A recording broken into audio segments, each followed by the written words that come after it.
अब टॉपिक है रीमैरिज, दोबारा शादी। क्योंकि बाइबल मुकद्दस में कुछ जगहों पर तो इनकरेज किया गया है। मसलन कौन शादी कर सकता है दोबारा? जो क्लियर बात है बाइबल मुकद्दस में, जिसका पार्टनर इंतकाल कर चुका हो, बेवा या रंडवा। क्योंकि जब शादी हुई तो यही अहद था कि जब तक मौत हमको जुदा ना करे। शादी का बंधन मौत तक है। तो बेवाओं के लिए, रंडवों के लिए, दूसरी शादी के लिए कलाम बाज़-औक़ात इनकरेज करता है। आओ देखें ये हवाला, पहला तीमुथियुस 5वां बाब 14वीं आयत। बस मैं ये चाहता हूं कि जवान बेवाएं ब्याह करें। तो यहां पर रीमैरिज इज अलाउड, इजाजत है, लेकिन बेवाओं के लिए जिनके शौहर मर चुके हैं, शादी का बंधन अब खत्म हो चुका है, डिसॉल्व हो चुका है, तो रीमैरिज इज पॉसिबल। जवान बेवाएं ब्याह करें, उनके औलाद हो, घर का इंतजाम करें, किसी मुखालिफ को बदगोई का मौका ना दें। तो पहली बात, उनको इनकरेज किया गया है। रोमियो 7वां बाब, वहां पर भी मैरिज का बंधन कब तक है? पहली आयत से, ए भाइयों, क्या तुम नहीं जानते, मैं उनसे कहता हूं जो शरीयत से वाकिफ हैं, कि जब तक आदमी जीता है उसी वक्त तक शरीयत उस पर इख्तियार रखती है। चुनाचे जिस औरत का शौहर मौजूद है वो शरीयत के मुआफिक अपने शौहर की जिंदगी तक उसके बंद में है। लेकिन अगर शौहर मर गया तो वो शौहर की शरीयत से छूट गई। बस अगर शौहर के जीते जी दूसरे मर्द की हो जाए तो जानिया कहलाएगी। अगर शौहर मर जाए तो वो उस शरीयत से आजाद है। यहां तक कि अगर दूसरे मर्द की हो भी जाए तो जानिया ना ठहरेगी। तो यहां पर भी मैरिज की तालीम कि it is for life time here on the earth. जब एक पार्टनर उसकी डेथ हो जाती है तो दूसरा पार्टनर शादी कर सकता है। हमारे यहां जो लोग आज नए नए लिबरल्स उठे हैं और जोर लगा रहे हैं कि हर एक सबब से तलाक होनी चाहिए। वो एक मीटिंग हो रही थी पॉलिटिशियंस के साथ, जी ये तो कानून पुराना है। एक आदमी खड़ा हो गया, कहता है जी कितना क पुराना है जी, अंग्रेजां दे दौर दा।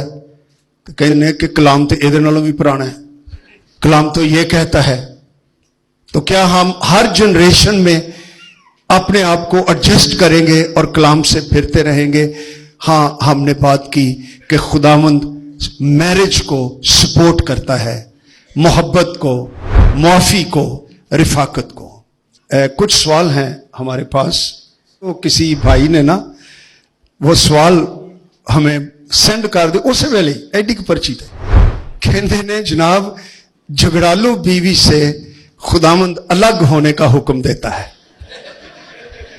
ये सवाल आया तो मैं सोचना शुरू, ये अमसाल की किताब का हवाला है लेकिन उसमें ये हुक्म नहीं है। वो तो सूरत हाल बता रहा है कि घर की एक छत पर रहना जुगड़ालू बीवी के साथ कुशादा घर में रहने से बेहतर है। लेकिन ये सुलेमान सी लिखने वाला बंदा पूछे कौन सी बीवी, उसकी हजार सन। तो हम कलाम की एक आयत में वो सारा आसमान डालना शुरू कर देते। बड़ी देर हो गई, उस वक्त हम जवान थे, हम विजिट करने के लिए गए ते बह गया बंदा, औरत ज्यादा ईमानदार थी, पर साहब दाऊद ने क्यों इन्नियां शादियां कीतियां सी, फलाने ने क्यों कीतियां सी, मैनू खुड़ गई कि ये ठीक नहीं। 4 महीने के बाद उसने यंग लड़की, टीन एज, उसके साथ उसने शादी की। वजह यह थी कि उसकी ओरिजिनल मैरिज में औलाद नहीं थी। और जैसे पास्टर साहब या आप कोई बात कर रहा था, हमारे यहाँ रिवाज है कि जब औलाद ना हो तो दूसरी शादी के लिए सस सौरा ही नहीं टिकन देता। ये गलत है। जोड़ा औलाद के बगैर भी मुकम्मल है। यस। और बाइबल मुकद्दस ये तालीम नहीं देती कि अगर औलाद ना हो तो दूसरी शादी की जाए। It's wrong, it's not biblical. खुदावंद वफादार जोड़ों को जो इस बरकत के बगैर भी हैं उनको रिस्पेक्ट देता है, उनकी ऑनर करता है। कभी कसरत इज़्दिवाज, दूसरी शादी, इसकी हिस्ट्री पढ़ना बाइबल में से। जिन जिन लोगों ने शादियां की उनके कंसिक्वेंसेस भी थे। उनके घरों में दाऊद की बाबत लिखा हुआ है, तेरे घर से तलवार अलग नहीं होगी। इब्रानियों के खत में लिखा है, खुदा ने बाप दादा से तरह बतरह, हिस्सा बहिस्सा कलाम करके आखिर में अपने बेटे की मार्फत हमसे कलाम किया। पुराने अहदनामे में खुदावंद अभी बिजी था कलाम करने में, वहां से पूरी बात का अखस निकाल लेना, निचोड़ निकाल लेना दुरुस्त नहीं, बल्कि नए अहदनामे की रोशनी में हमें पुराना अहदनामा देखना चाहिए। अगर कोई एक बीवी से जो उसने शादी की वो सेटिस्फाइड नहीं है तो वो दूसरी और तीसरी से भी सेटिस्फाइड नहीं होगा। सेटिस्फैक्शन ये सिर्फ फिजिकल नहीं, अगर एक मर्द औरत के साथ मुकम्मल तौर पर हार्मोनाइज्ड है, फेलोशिप में, आसूदगी में है, तो उसको दूसरी शादी की क्या जरूरत है जी? उसको जरूरत नहीं रहती। तो अगर वो उसमें मुतमईन नहीं तो वही शख्स दूसरी शादी में भी जाएगा, वो वहां पर भी मुतमईन नहीं होगा।